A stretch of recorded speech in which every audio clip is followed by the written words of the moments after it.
بسم اللہ الرحمن الرحیم۔ السلام علیکم، ہمارے چینل پر خوش آمدید۔ آج کی ویڈیو کا ٹاپک ہے حضرت آدم علیہ السلام کی جنت زمین پر تھی یا آسمان پر۔ ویڈیو کا آغاز کرنے سے پہلے میں آپ لوگوں سے صرف اتنا کہنا چاہتی ہوں کہ جو لوگ طاقتور ہیں ان کو کمزور پر ظلم نہیں کرنا چاہیے۔ دوسروں کے خلاف سازشیں کرنا، دوسروں کو نیچے دکھانا، کمزور پر ظلم کرنا، ان سب باتوں سے اللہ ناراض ہوتا ہے۔ اگر آپ کسی کے ساتھ کچھ برا کریں گے تو آپ کے ساتھ بھی ایسا ہوگا، کیونکہ دنیا مکافات عمل ہے، جیسا کرو گے ویسا بھرو گے۔ اگر آپ ہمارے چینل پر نئے ہیں تو چینل کو سبسکرائب ضرور کریں۔ اگر آپ کو ہماری ویڈیو اچھی لگے تو لائک اور کمنٹ ضرور کریں۔ اب آج کے ٹاپک کا آغاز کرتی ہوں کہ آدم علیہ السلام کی جنت آسمان پر تھی یا زمین میں۔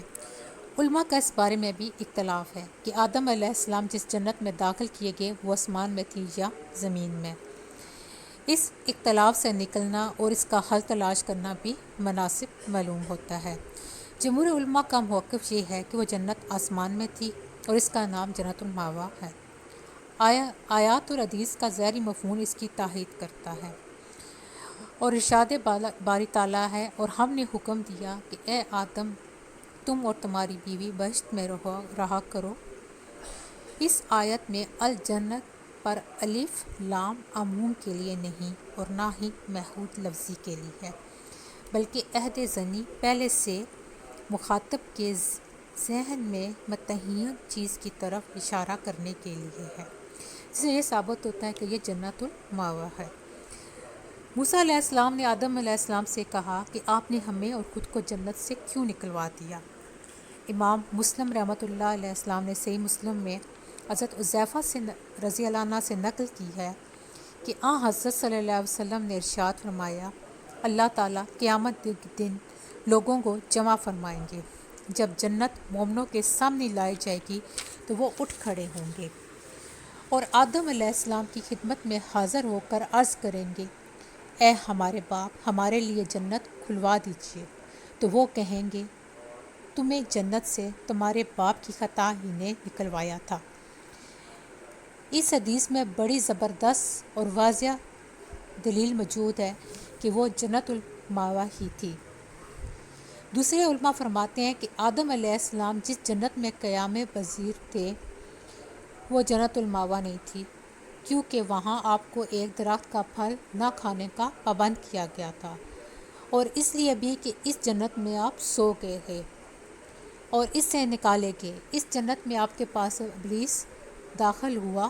یہ چیزیں جنت المأویٰ کے منافی ہیں۔ بہرحال آدم علیہ السلام جس جنت میں قیام پذیر تھے اس میں اختلاف ہے کہ وہ دائمی جنت تھی یا عارضی۔ اس بارے میں دو قول ہیں۔ ایک قول تو یہ ہے کہ وہ دائمی جنت تھی، اور دوسرا قول یہ ہے کہ وہ عارضی جنت تھی جو اللہ تعالیٰ نے ان کے لیے تیار کی، اور جن حضرات کا یہ کہنا ہے کہ وہ دائمی جنت نہ تھی بلکہ عارضی جنت تھی، ان کا بھی آگے آپس میں اختلاف ہے کہ آیا وہ جنت آسمان میں تھی یا زمین پر۔ اس میں بھی دو قول ہیں۔ ایک قول تو یہ ہے کہ وہ جنت آسمان میں تھی، اس لیے تو آدم اور حوا علیہ السلام دونوں کو اس سے نیچے اتارا، اور یہ قول حضرت حسن بصری رحمۃ اللہ کا ہے۔ اور دوسرا قول یہ ہے کہ وہ جنت زمین پر تھی، جس پر اللہ تعالیٰ نے امتحان کے طور پر انہیں اس مخصوص درخت سے منع فرمایا تھا، دوسرے درختوں کے پھلوں سے نہیں۔ یہ ابن جایہ رحمۃ اللہ کا قول ہے، اور یہ واقعہ ابلیس کو آدم علیہ السلام کے سامنے سجدے کا حکم دیے جانے کے بعد کا ہے۔ اور جو حضرات یہ کہتے ہیں کہ یہ جنت زمین میں تھی، انہوں نے ایک سوال پیش کیا جس کا جواب دینے کی ضرورت ہے۔ ان کا کہنا ہے کہ اس میں کوئی شک نہیں کہ جب ابلیس نے آدم علیہ السلام کو سجدہ کرنے سے انکار کیا تو اللہ تعالیٰ نے اسے جنت سے نکل جانے اور وہاں سے اتر جانے کا حکم دیا، جس کی خلاف ورزی ممکن نہیں، بلکہ یہ تو ایک ایسا حکم تھا کہ جس کی نہ مخالفت کی جا سکتی تھی اور نہ اسے ٹالا جا سکتا تھا۔ اس لیے اللہ تعالیٰ نے فرمایا کہ یہاں سے ذلیل و خوار ہو کر نکل۔ دوسرے مقام پر ارشاد فرمایا، تو آسمان سے اتر تجھ کو کوئی حق حاصل نہیں کہ تکبر کرے آسمان میں رہ کر۔ اور ایک اور مقام پر ارشاد فرمایا یہاں سے نکل جا کیونکہ تو اس حرکت سے مردود ہو گیا ہے۔ بہرحال یہ بات واضح ہے کہ جس جگہ سے نکال دیا گیا یا ابلیس کو دور کر دیا وہ وہاں پہ نہیں ٹھہر سکتا تھا، نہ وہاں سے گزر سکتا تھا۔ ان حضرات کا یہ کہنا بھی ہے کہ ابلیس نے حضرت آدم علیہ السلام کے دل میں وسوسہ ڈالا اور انہیں مخاطب کیا کہ تمہارے رب نے تم دونوں کو اس درخت سے اور کسی سبب سے منع نہیں فرمایا مگر محض اس وجہ سے کہ تم دونوں کہیں فرشتے ہو جاؤ یا ہمیشہ زندہ رہنے والوں میں سے ہو جاؤ، اور ان دونوں کے روبرو قسم کھائی کہ یقین جانیے میں آپ دونوں کا خیر خواہ ہوں، بس ان دونوں کو فریب سے نیچے لے آیا۔ اس آیات سے معلوم ہوتا ہے کہ وہ جنت سے نکالے جانے کے بعد ان کی جنت میں ان کے ساتھ موجود تھا۔ اس کا ایک جواب تو یہ دیا گیا کہ عین ممکن ہے کہ وہ جنت میں سے گزرتے ہوئے ان سے ملا یا ہو وہاں ٹھہر تو نہ سکتا تھا۔ دوسرا جواب یہ دیا گیا کہ اس نے جنت کے دروازے پر کھڑے ہو کر ان کے دل میں وسوسہ ڈالا، اور تیسرا جواب یہ ہے کہ آسمان کے نیچے سے یہ کارروائی کی، مگر یہ تینوں جواب قابل غور ہیں۔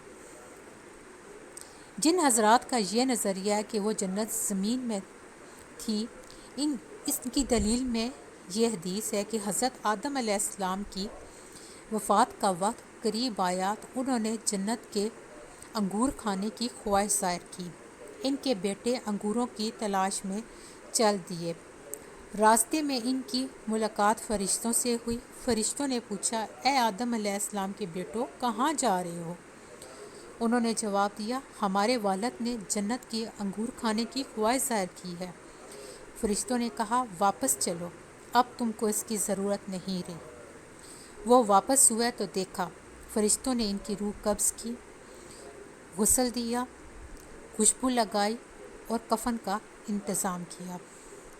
حضرت جبرائیل علیہ السلام نے نماز جنازہ پڑھائی اور آپ کے پیچھے فرشتوں نے نماز جنازہ ادا کی اور انہیں دفن کیا گیا۔